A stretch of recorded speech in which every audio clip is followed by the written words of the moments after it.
It's a new week and a new week for baseball as well. The World Series begins tomorrow between Houston and Atlanta. Now, we've seen these clubs meet in the playoffs quite a few times. Not since 2005, though, when the Astros, of course, were back in the National League. So let's get into it with Erik Halterman and Paul Bruno, our friends from Rotowire. Guys, how are you? It's good to see you. Like I said, Game 1 obviously is tomorrow. Framber Valdez and World Series winner and grizzled vet Charlie Morton. They will square off in Game 1. The Braves are plus 110 on the money line. The Astros minus 130. Run total stands at 8. Erik, we start with you. Who's got the early edge?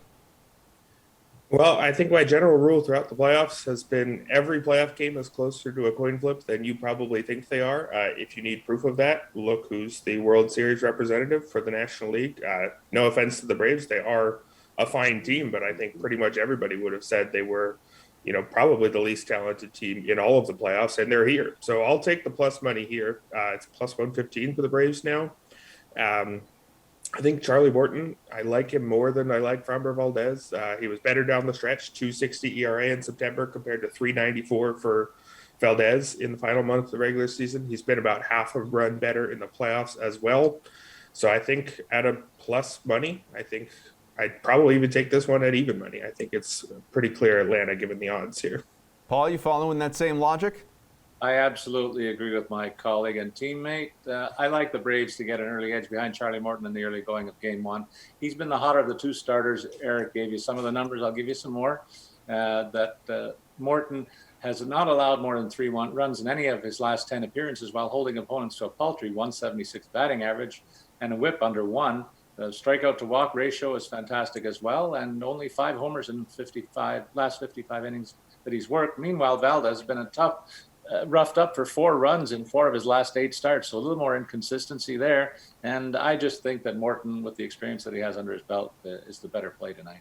All right, well, let's stay with you here, Pablo. How about favorite Game 1 prop or player prop? What do you think? I like the pitcher strikeout props in a parlay, I'll say. Morton is a lock to go over 3.5, but the payoff's only minus 200. So why not combine it with Framber Valdez to go over 4.5 tomorrow as well? I think the pitchers will set the tone early in the game. It's nervous time with all the chips on the table, so I favor the likelihood of a pitcher's duel against some over-anxious batters on Tuesday. Erik, you think we're going to get a low-scoring one as well? I definitely am with Paul on that strikeouts for Charlie Morton, at least on that half. Minus 200 is not a good payout, but it means he needs to do it 2/3 of the time, though. And I think he'll do way more likely than a 67% chance to get at least 4 strikeouts here. Between the playoffs and the regular season, he's hit the over in, 32 out of 36 starts. That's not quite right. 32 out of 36. That is the math here. 89% of the time. That's way more than 67% of the time. So doing math on the fly here early in the morning. Good stuff, as always. Again, not a great payout. I normally wouldn't recommend anything close to minus 200, but when the guy's doing it 90% of the time, this could easily be minus 400, and you'd have a pretty good deal. Erik, I'm all Ron Burgundy over here. I get to just read what's in front of me, so I'm glad that you are the one doing the math. Let's stay with you here. The DK Sportsbook, of course, has plus 150 odds on the series going less than 5.5 games, plus 200 for a Game 7. So how many games are we looking at? 6. We'll go from some math to some logic here.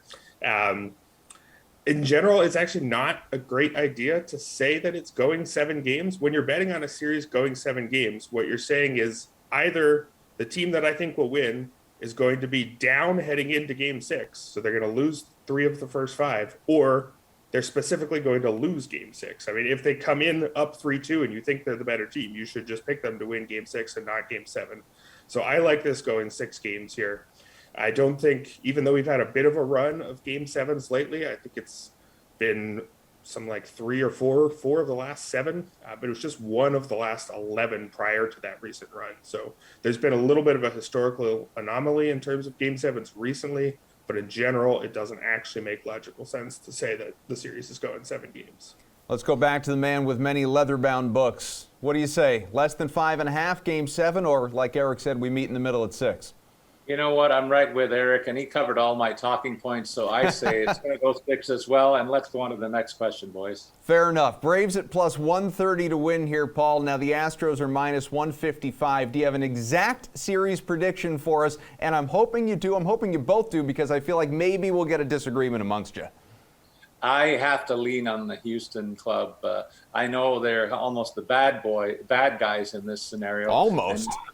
You want the good guys to win, and so I have to say it's the veteran experience that they have in the postseason that's going to tilt the result in their favor.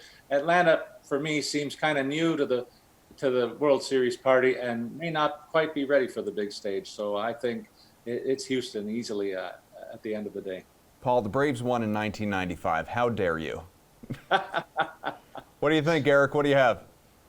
Yeah, if the Lions weren't part of the picture, I think I might slightly lean Houston here, although without Lance McCullers, that's a pretty shaky rotation for a World Series winning team. Even there, it'd be quite close to 50-50. Given that you're getting plus money with the Braves and not great odds at all with Houston, I like the Atlanta side a lot better here.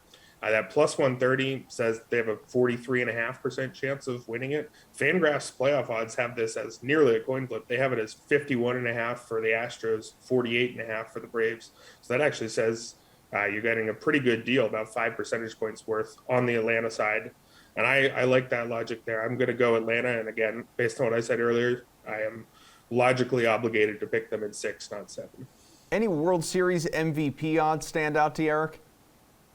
So the main thing that stands out is it's pretty random. Let's look at the last 5 here. Corey Seager, not the Dodgers' best bat. Good hitter, not their best bat, though, I would say. Steven Strasburg, Nationals #2 starter. Steve Pearce, fringe player. I don't even know. Do we call him more than that? Obviously, he was hot for that postseason, but not the guy you'd pick at the start of the season. George Springer arguably was the Astros' best bat, or at least in that top tier. But then Ben Zobrist before him, you wouldn't say he was the best Cub either. So it's pretty clear that it's just going to be one of the guys who hits pretty well or pitches pretty well. So I'd go with the bottom of the top tier. If you're picking the Astros, I like Kyle Tucker at plus 1,200.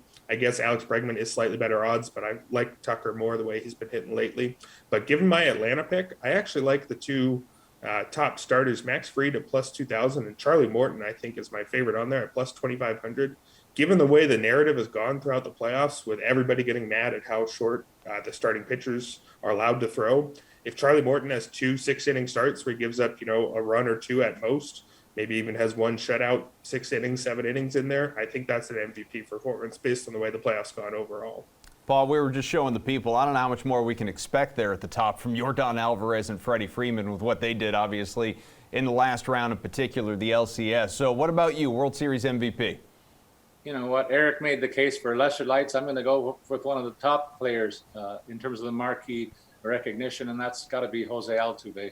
This guy is the leader of the pack on this club and has been in the center of most of the success time after time for the Astros team, particularly in the postseason. For instance, even most recently, he's on fire. He's had 2 or more runs in 6 of his last 10 games in the postseason, and is the igniter of this offense game after game. I suspect he's going to do it at least a couple of times in this series, enough so that he merits the MVP recognition, and I get 1,000 payoff.